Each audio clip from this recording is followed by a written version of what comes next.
My name is Rachel Annette Porter.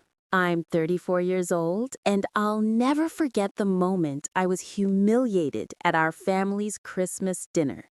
Humiliated by my own sister, Victoria Michelle Porter, as she smirked in front of her CEO boyfriend and treated me like a failure.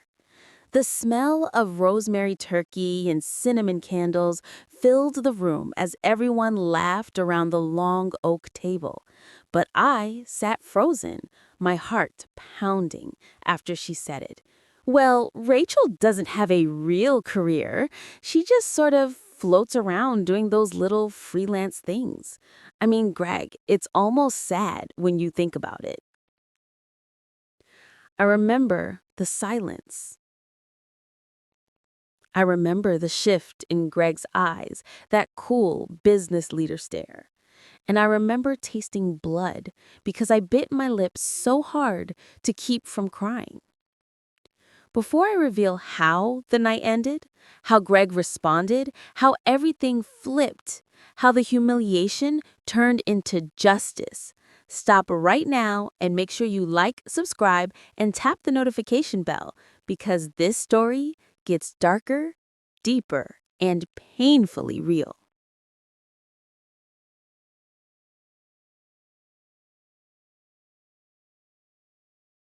So let me take you back, because this wasn't a random moment of cruelty. It was years in the making. And to understand why my sister enjoyed seeing me suffer, you need to know who we were growing up. Victoria was always the golden child. She was the one with perfect report cards, medals, awards, the one teachers praised and relatives bragged about. And I wasn't dumb. I was actually creative and emotionally bright. But creativity didn't count in our family. I wrote stories, painted, sang, made little films with my phone, but our parents always said the same thing. Rachel, arts are hobbies. Victoria is building a future. I remember one Christmas, I was maybe 10 and Victoria was 13. She had just won some academic competition. Everyone clapped and our mother proudly announced, Victoria is going places. Then she turned to me with a softer, almost apologetic voice. And Rachel, well, she's our free spirit. Free spirit, which at the time sounded whimsical, magical. But now I understand it was code for the one we don't expect much from. Victoria's jealousy of me wasn't about achievements. It was about attention. Even though she was praised more, I was loved differently. People confided in me, talked to me. I felt things deeply, cared deeply, connected deeply. That bothered her. You could see it in the way her jaw tensed when someone enjoyed talking to me. And as we got older, she began turning subtle digs into sharpened weapons. Like the time I got a freelance design project for a local business. Small project, $50. I was so excited. I told the family at dinner, and Victoria instantly cut in, $50? That's cute. And everyone laughed, including my parents. But I laughed too. I laughed because it was safer than acknowledging the sting. Now, fast forward to last year. Victoria started dating Gregory Hughes, 39, CEO of a tech startup that exploded in success. He was tall, polished, handsome, with that entrepreneur aura, calm but calculating.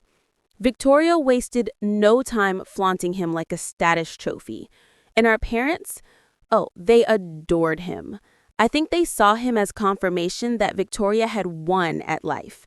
The more they praised her, the more she seemed to need to push me down to keep her pedestal steady. Christmas Day arrives. I actually walked into our parents' house with hope. I had dressed nicely, a deep emerald dress that complemented my skin, soft curls in my hair. I had spent the year slowly building a stable freelance portfolio, finally getting steady work as a brand storyteller and copywriter. I was feeling not successful, but proud of myself and hopeful that maybe, just maybe, this year would be different. Oh God, I can still recall the moment Victoria saw me at the door. Her smile stretched too widely. Then her eyes flicked over my outfit, calculating. Oh, Rachel, you look so festive. I knew that tone. Polite on the outside, poison underneath. Then she introduced me to Greg as though I were a distant acquaintance. This is my sister, Rachel. She does little creative projects here and there. I corrected gently. I'm a freelance narrative consultant. She laughed, a short, crisp bark. That's just a fancy way of saying you write stuff and hope someone pays you. Greg's eyebrows raised. I swallowed hard, forced a smile, and said, well, fortunately, they do. But you know when a conversation already has a losing tone? That was it. Dinner began. Wine poured, candles flickered, everyone talked. Well, they talked to Greg. Business, investments, expansion, success, and to Victoria, promotions, leadership, advancement. But when conversation reached me, it was shallow, token, like still freelancing, still figuring things out, still exploring career options. The tone was always patronizing curiosity, like I was an adult child still trying on professions like costumes. And then the moment, the one that started the avalanche. My dad asked Greg about leadership at his company. Greg explained his hiring philosophy, that he rewards initiative and punishes laziness. Then, Victoria looked at me. Her eyes glittered, and she said, "You'd hate hiring my sister, Greg. She's allergic to consistent effort." I thought I misheard. The table laughed. I forced a chuckle, weak. Then she kept going. Honestly, Rachel is the reason people say millennials and their dreams are unrealistic. I mean, she lives in this romantic bubble where passion matters more than income, but that's not real life. And that's when she delivered the line. Rachel doesn't have a real career. She just sort of floats around doing those little freelance things. Everyone laughed again. But this time, something changed. I saw Greg's expression shift. Thoughtful, curious, calculating. And he looked at me, not like a person, but like a profile to evaluate. Then he asked, "What exactly do you do in measurable terms?" Measurable terms. I tried to explain, helping brands shape identity, developing emotional narrative messaging, connecting products with customer psychology, and Greg cut me off. So, marketing fluff. And Victoria laughed, delighted with herself. I wanted to vanish. I wanted to disappear into the floorboards. But instead, a strange thing happened. I felt a quiet clarity, like something inside me clicked. A voice in my head whispered, "Enough." I smiled softly, set down my fork, and asked Greg, "What do you think drives purchase decision-making in modern consumer markets?" He blinked. I continued calmly. Logic or emotional narrative? He paused. Emotion, he admitted. I nodded. And who shapes emotional narrative? His eyes narrowed. Marketing. I met his gaze. No. Storytelling, the thing you call fluff. The table was quiet. Victoria stiffened, my father frowned, Greg studied me. And for a brief moment, I saw something shift in his expression. Respect, maybe, or curiosity. But Victoria saw it too, and that terrified her. Because she needed me to stay beneath her. She needed me to be the family mascot of failure. And that's when she went for the kill. She picked up her wine glass and said in a fake apologetic tone, "Well, Rachel has always been emotional, sensitive, you know the type. She cries at dog commercials. She actually applied for a real job once, and when she didn't get it, she wrote the interviewer a 5-page emotional letter about mutual human connection." She rolled her eyes. Cringe!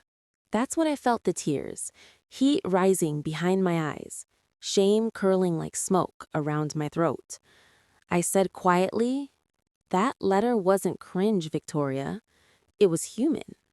She scoffed. "It was embarrassing." I looked at Greg. I don't know why. Maybe I hoped for empathy. Maybe I hoped for someone, anyone, to say, "That was brave, not pathetic." But Greg just nodded slowly, thoughtful again. And Victoria, seeing she had the audience, delivered her final blow.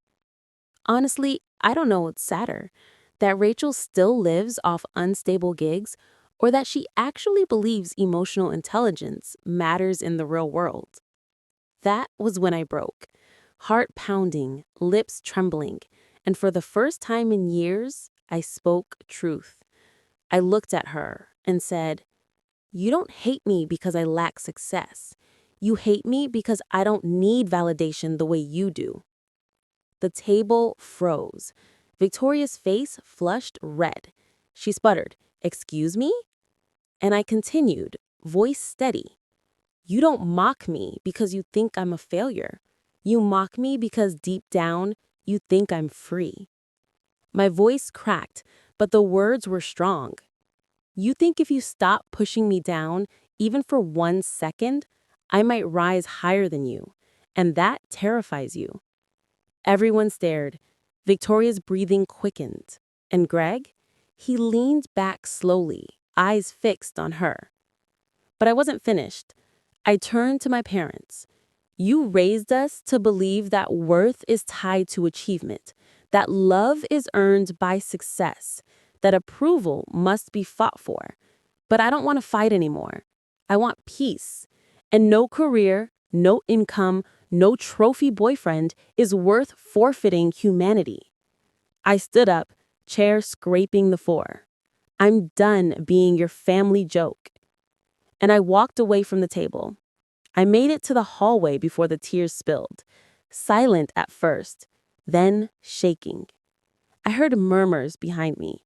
Victoria's frantic whispering, my father's confused steps, my mother's attempt at smoothing tension. But one voice stood out, Greg's, low, calm, serious. "Is that true, what she said about your sister?" Victoria snapped. "She's dramatic. She twists things." Greg replied, "But that letter she wrote, that wasn't about drama. That was emotional articulation." Silence. Then his voice changed, an edge in it. "And you mocked that?" Victoria stammered. "Well, I mean, yes, but—" "Everyone knows emotion is weakness in business." Greg cut her off sharply. "No. Immaturity is weakness. Emotional intelligence is strength." Her silence was deafening. I slipped into the guest bathroom, shut the door, and cried. Not delicate tears, raw sobbing. Years of being belittled, years of being underestimated, years of being the family afterthought. I don't know how long I cried, but eventually I heard a soft knock on the door. I froze. Then a voice. "Rachel, it's Greg. May I speak with you?" And that was when the story changed. When I opened the bathroom door, my face was blotchy and red. But Greg's expression wasn't pity. It was concern mixed with something analytical. Like he wasn't just reacting emotionally, he was processing data. "Rachel," he said quietly, "I want to apologize for the way dinner unfolded." I wiped my eyes with the side of my wrist, embarrassed. "It's fine. I'm used to it." He held my gaze. "That's exactly what bothers me. You're used to being dismissed." For a moment, neither of us spoke. Then he gestured toward the hallway. "May we talk privately?" I nodded and followed him into my mother's small reading room. The door clicked shut behind us. Greg sat, but I remained standing. I didn't trust my voice yet. He looked at me and spoke slowly, thoughtfully. "I've been observing something about you tonight. You carry pain, but not bitterness. You're not resentful. You're wounded. There's a difference." I swallowed hard. I didn't know what to say. He continued. Victoria told me you abandoned multiple jobs, that you never commit, that you're emotionally volatile. I felt my heart squeeze. She said that? He nodded. Repeatedly. Over the past months, she's painted an image of you as unstable and irresponsible. I leaned back against the wall, staring at the carpet. That's not true. I've always tried. I've always worked. It's just, I've never been the kind of person who thrives in a cubicle. I'm not designed for rigid structures. I need air, creative oxygen. Greg nodded lightly. I understand that, but Victoria doesn't. She operates from control and image. I couldn't stop myself. I asked him, do you actually love her? He exhaled softly. I thought I did. Then he looked me straight in the eye. But tonight I saw something I've been ignoring. Victoria isn't just ambitious, she's cruel. And cruelty is a liability. I frowned. Liability? He nodded. In leadership, in relationships, in personal character, a person who derives pleasure from humiliation, especially a family, cannot be trusted. His words hit deep because it was the first time someone outside our family recognized the pattern. It wasn't teasing. It wasn't competitiveness. It was cruelty. I took a shaky breath. Greg, I know she wants your approval. She worships success. He nodded slowly. Yes, which is precisely why I trusted her in the company, because I assumed that someone who craves achievement would contribute to growth. I blinked. Wait, she works for you? Greg nodded. Has for almost a year now. She climbed quickly, primarily because I overlooked her lack of emotional tact and focused on her efficiency. I felt the blood drain from my face. She's your employee. She was, he corrected quietly. Then he looked at me with an unsettling calm. After tonight, that will have to change. My heartbeat quickened. Greg, don't fire her because of me. He studied me surprised. I repeated, she humiliated me, but I don't want revenge. I want peace. He nodded slowly. That response tells me everything about your character. The door opened behind us. My mother's voice came through. Oh goodness, excuse me, am I interrupting? Greg stood instantly. No, please, come in. My mother stepped awkwardly into the doorway. We're a bit concerned about Rachel. She left the dinner table abruptly. Greg glanced at her gently. She left because she was hurt. My mother gave a polite little chuckle, deflective. Oh, we all tease each other sometimes. Things can get a bit spirited around here. Greg's expression hardened. Teasing is affectionate. What Victoria did was targeted humiliation. My mother's smile froze, faltered, then faded. Well, Victoria didn't mean any harm. Greg responded firmly. Intent doesn't erase impact. My mother shifted uncomfortably, then tried her old defense mechanism. Rachel is just sensitive, he countered. Or maybe she's just human. The room was silent. My mother opened her mouth, closed it, then let out a sigh and quietly retreated. When she left, I sank onto the couch. Thank you, I whispered. No one has ever defended me like that. Greg sat again. They should have. You deserved it. Then he said something I didn't expect. Rachel, would you consider working with me? I blinked. What? He continued. Not under me, with me. As a consultant, I want to rebrand an entire wing of the company. Internal communication, outward messaging, narrative psychology. And I believe you're the person to do it. I stared at him baffled. You're basing that on one dinner conversation? He shook his head. No, I'm basing it on months of observation. My eyebrows knitted. What do you mean, months? He smiled. Victoria has talked about you constantly, always with negativity. But when someone obsesses over another person that persistently, there's something deeper there. I felt chills on my arms. What deeper thing? He leaned forward. Jealousy. I laughed dryly. She's jealous of me? She's the one with the job, the success, the admiration. He interrupted with quiet emphasis. And you're the one with identity. You don't anchor your worth in external validation. That is terrifying to someone who does. Then he asked something else.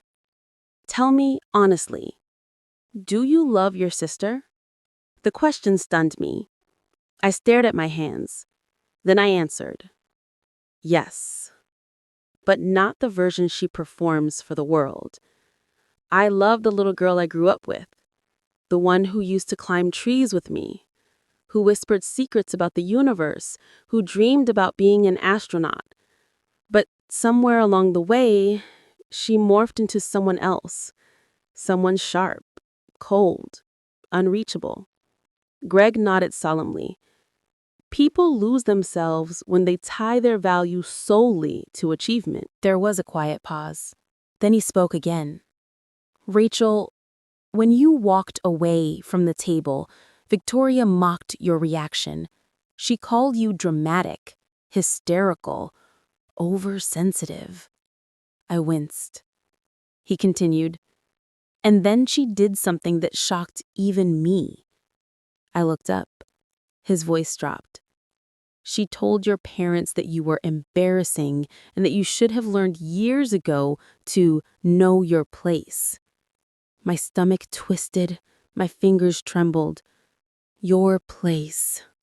The words echoed in my mind like a slow poison. I whispered, that's how she sees me. That's how they all see me. Greg's voice softened. Not anymore.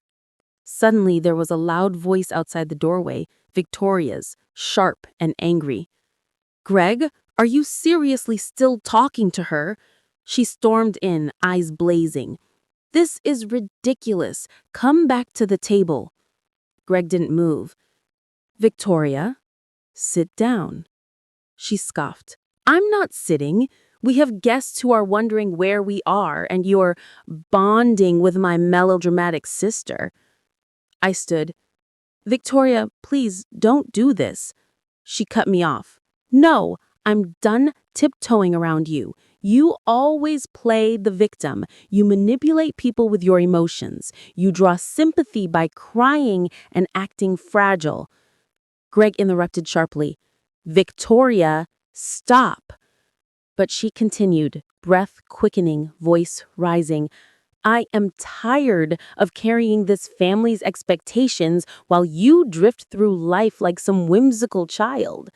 I'm the one who achieves. I'm the one who represents success.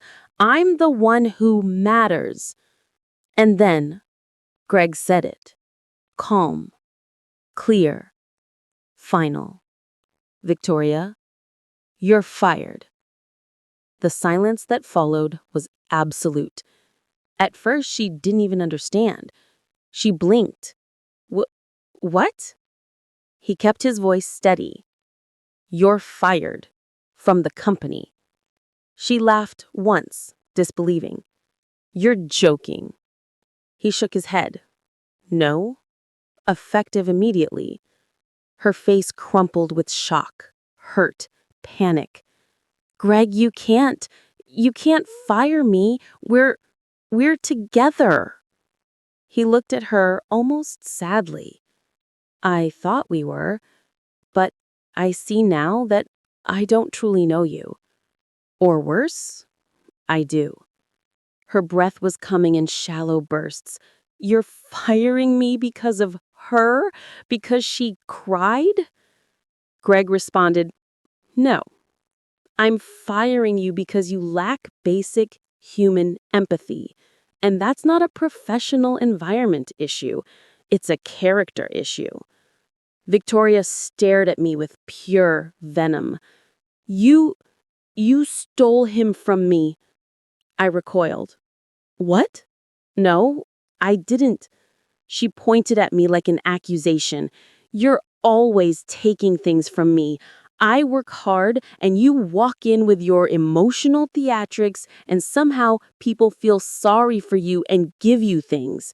Her voice cracked, half scream, half sob.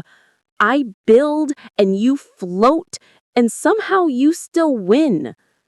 At that moment, something inside me changed. Not anger, not triumph, something else. Calm, clarity, compassion. I said softly, Victoria, I never wanted to compete with you. I wanted a sister. That's all I ever wanted. She stared at me, and for just a flicker of a second, I saw the old Victoria. The tree climbing one, the laughing one, the human one. But then it vanished behind a wall of pride and humiliation. She turned abruptly and stormed out of the room. Greg exhaled slowly. That was a long time coming. I stared at the empty doorway. My voice was a whisper. She will never forgive me. Greg looked at me gently. Maybe not today. Maybe not soon. But one day, perhaps she'll forgive herself. Then he placed a business card in my hand. I wasn't offering out of pity. I meant what I said. I want to work with you, but the choice is yours. My fingers closed around the card. He added, sleep on it. And whatever you decide, I hope you recognize your worth isn't defined by your family's perception of you. I nodded, throat tight. And that night, I lay in my childhood bedroom, staring at the ceiling, heart aching, but also strangely awakening. Because something had finally shifted. I was no longer the family's quiet shadow, and Victoria, whose identity was built on superiority, had finally cracked. I didn't sleep that night. I kept replaying Victoria's face, her outrage, her humiliation, the moment Greg fired her, the way she looked at me like I had stolen her entire world.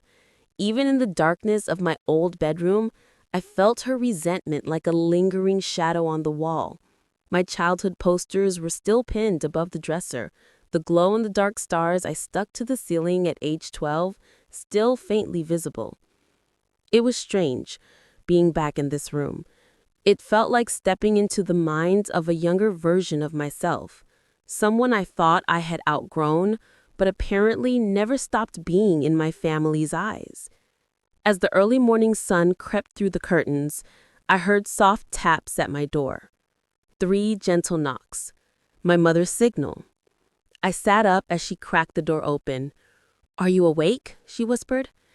"Yeah," I said quietly. She slipped inside and closed the door behind her. For a moment, she didn't speak. She just stood there, hands clasped at her waist, looking older than I remembered. "Rachel," she finally said, "I think we should talk." I swallowed hard. This was the conversation I'd been avoiding my whole life. She sat on the edge of the bed and let out a long sigh.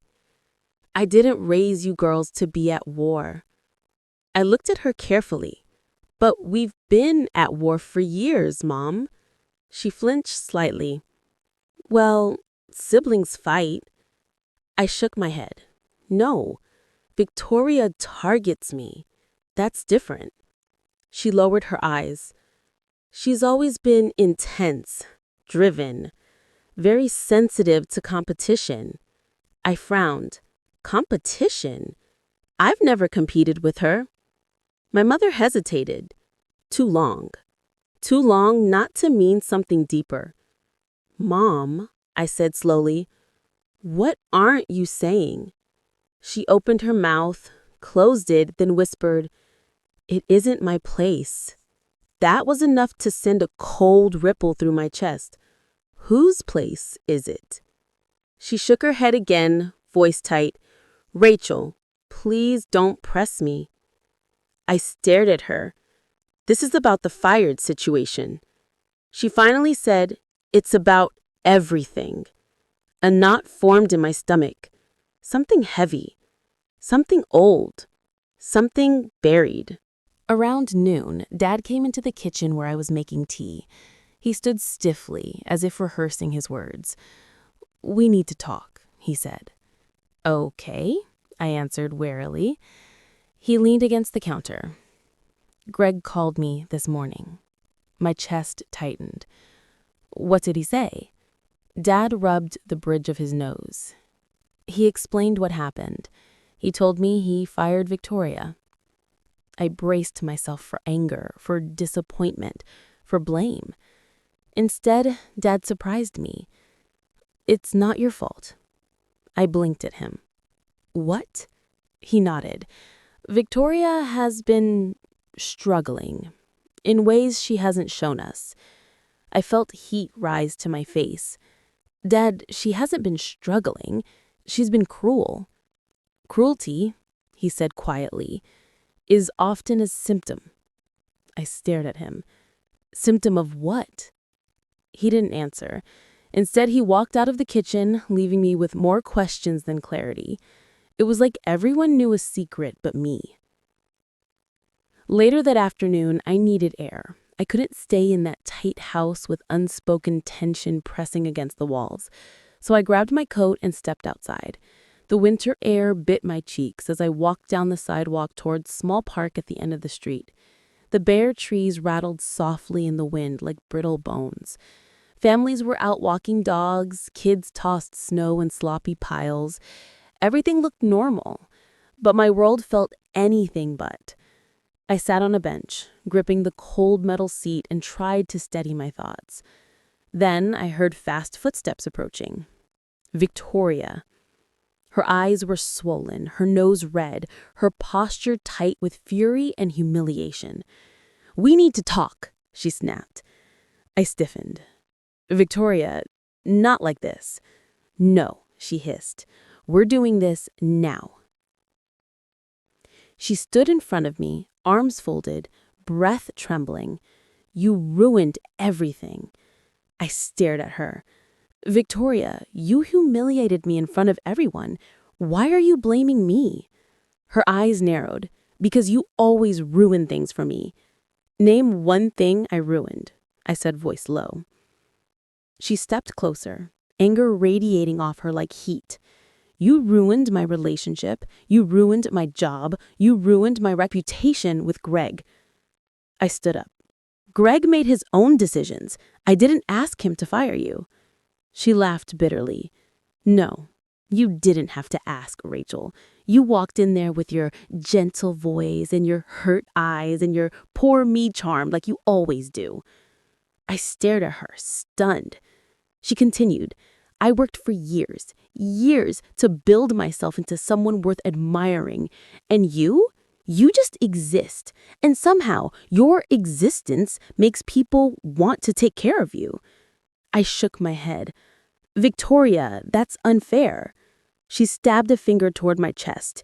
No, what's unfair is spending my entire childhood competing with a ghost. My breath caught. What ghost? She looked away sharply, jaw clenched. Forget it. But I grabbed her arm gently. Victoria, what ghost? She jerked her hand free, eyes glassy with unshed tears. You don't get it. You don't know what it was like. My voice softened. Then tell me. She swallowed hard, and for the first time, she didn't look angry. She looked broken. Mom and Dad never told you. Of course they didn't. They protect you from everything. I stared at her, pulse racing. Told me what? She looked at me with a tortured expression. Rachel, I was adopted. Her words hit me so hard that for a moment, I forgot how to breathe. I stared at her, disoriented, as the world seemed to grow distant and muffled. Adopted?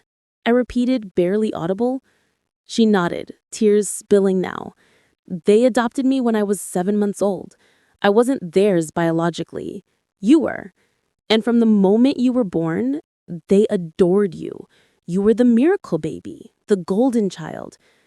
I shook my head fiercely. Victoria, that's not true. They always preferred you. She gave a bitter, trembling laugh. No, they favored you. They cherished you. They handled you like a fragile treasure. And I had to earn everything. My head spun.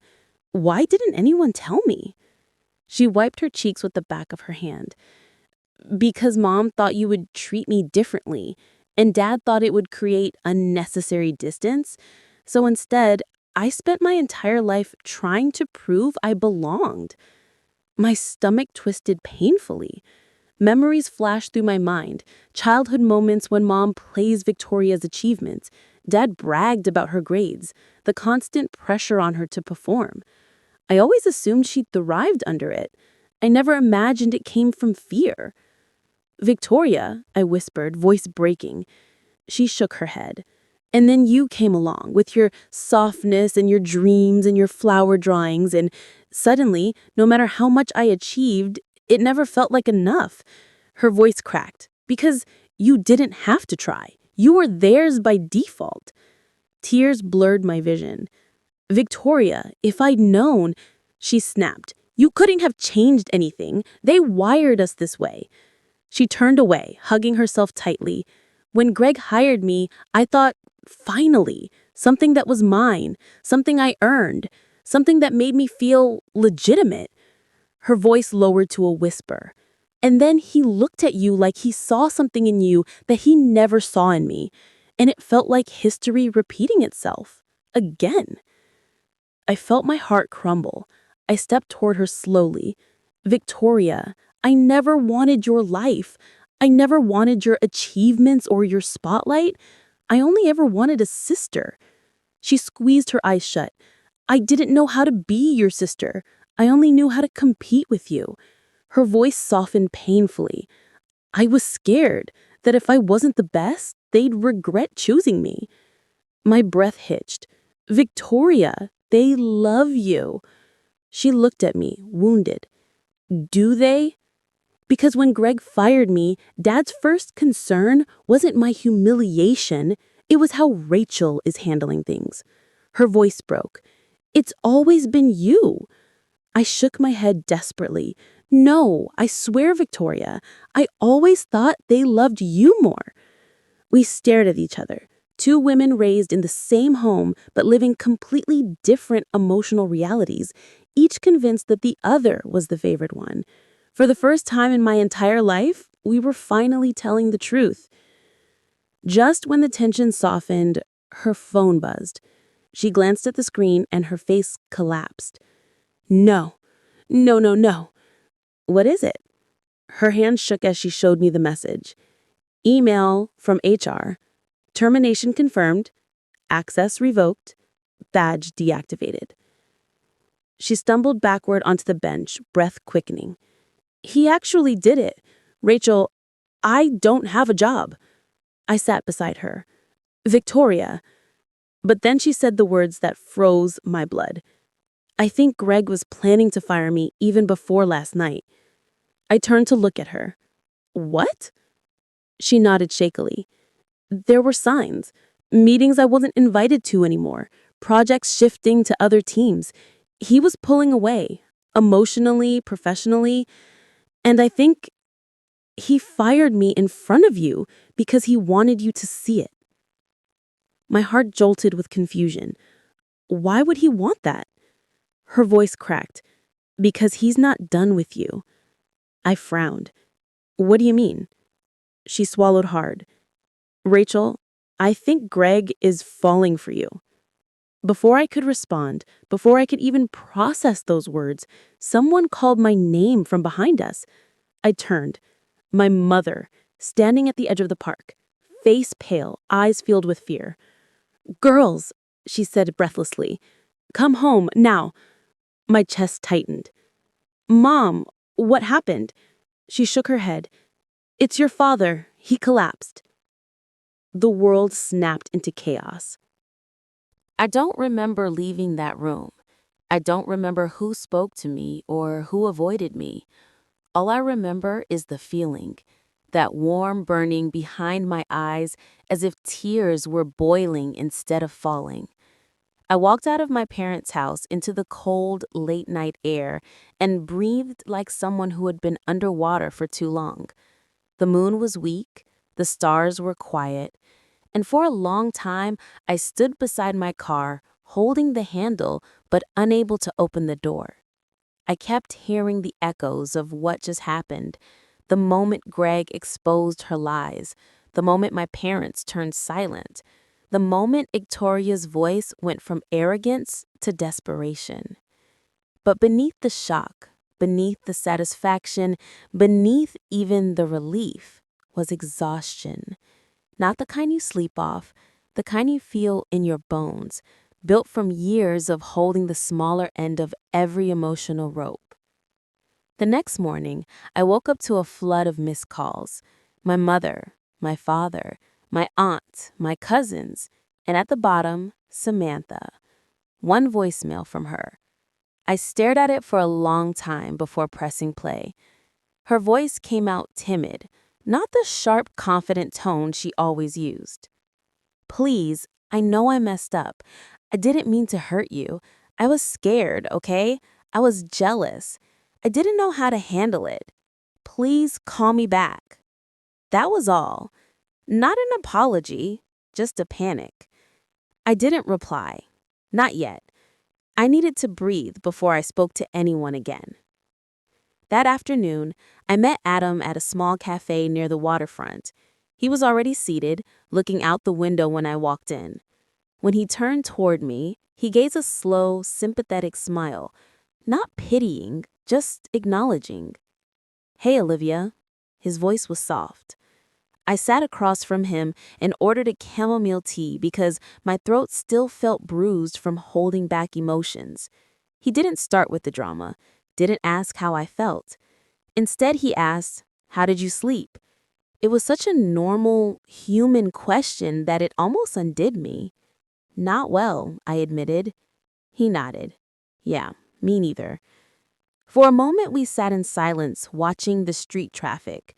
Then he leaned forward, elbows on the table. I want you to know something, he said. What? Your sister wasn't just insecurity. It wasn't a one-off mistake. It was a pattern, and patterns matter. I looked at him, curious how he saw it. He continued. She didn't just fear you might do better. She needed to make sure you didn't. That hit me hard. I skimmed backwards through memories, back to childhood dismissal, back to teenage belittlement, back to adult sabotage.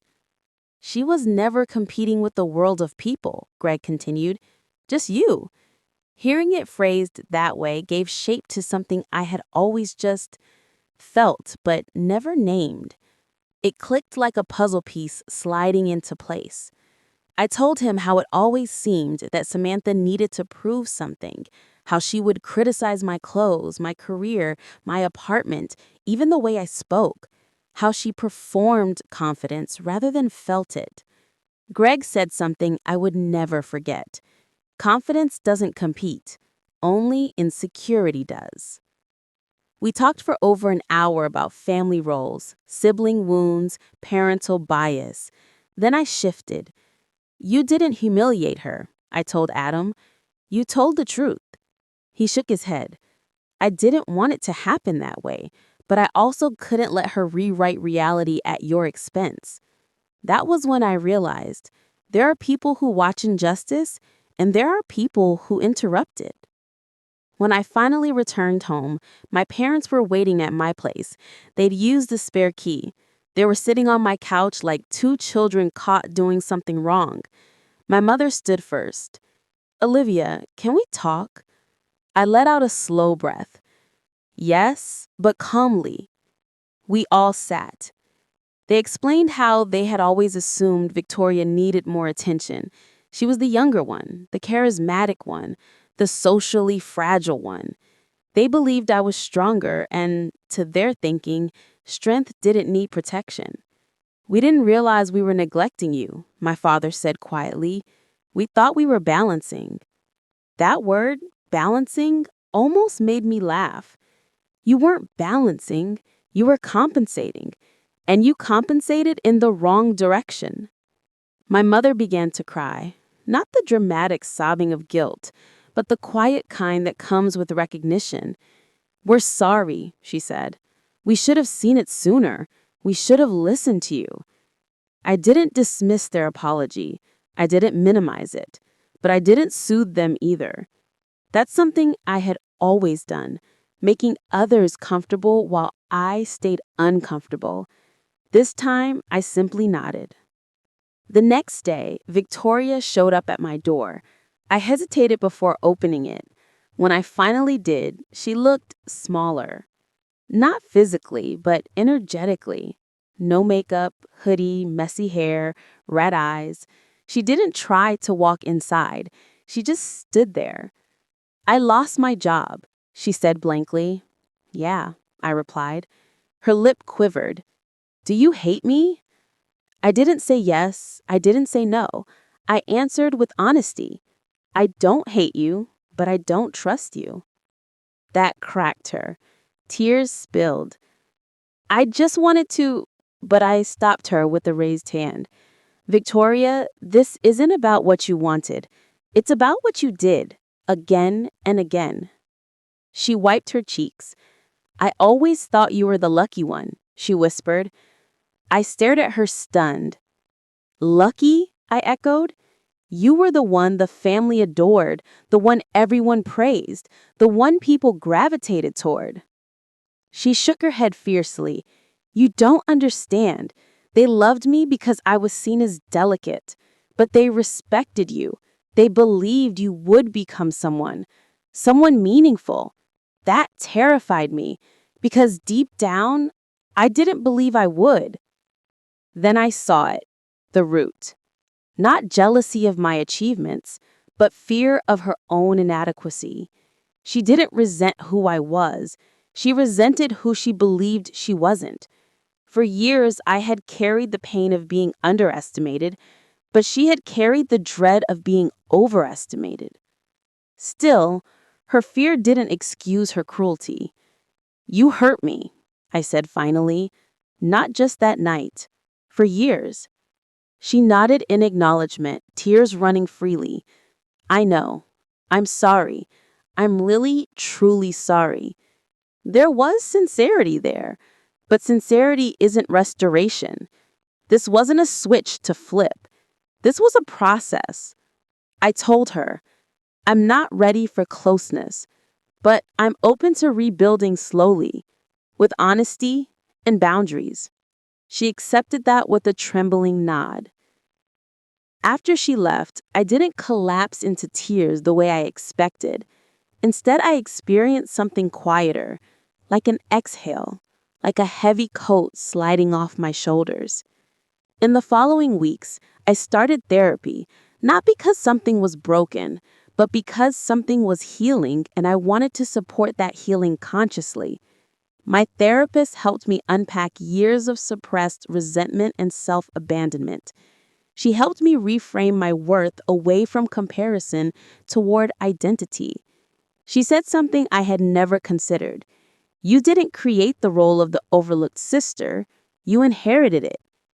But now you get to retire from it. And I did. I started saying no more often, not with anger, but with clarity. I stopped apologizing for existing. I stopped minimizing my accomplishments. I set boundaries that were not flexible cushions, but firm lines. And slowly, people adjusted. Victoria and I didn't become best friends overnight.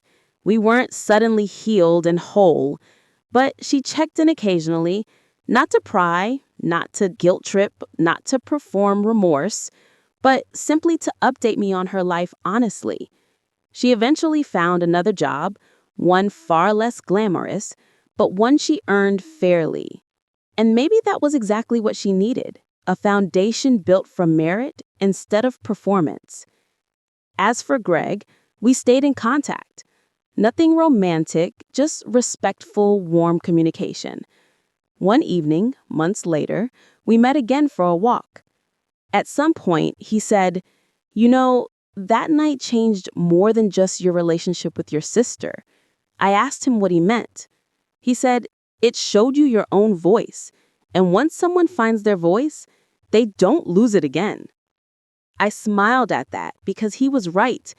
I used to speak quietly, gently, tentatively, like someone waiting for permission. Now, I spoke with steady confidence. Not loudness, not aggression, just presence. Christmas came around again. This time, when I walked into the family home, I felt something different. Not tension, not defensiveness, just groundedness. My parents greeted me with genuine warmth. Victoria approached me carefully, respectfully. We shared a hug, not because everything was fixed, but because something was real. Later that night, I stepped outside alone for a moment, the cold air brushing against my cheeks. I looked up at the winter sky and felt a calm I hadn't known in years. The old me, the quiet one, the overlooked one, the one who swallowed hurt like medicine, was gone. Not dead, just evolved. And here's a truth I came away with. Forgiveness is not pretending it never happened. Forgiveness is acknowledging what happened and choosing not to let it chain you forever. Trust is not automatic. It's rebuilt brick by brick. And self-worth, it should never be measured by how others treat you, but by how you treat yourself. So, to you listening right now, have you ever experienced a betrayal that forced you to find your voice in ways you didn't expect? Share your story in the comments. I'll be reading.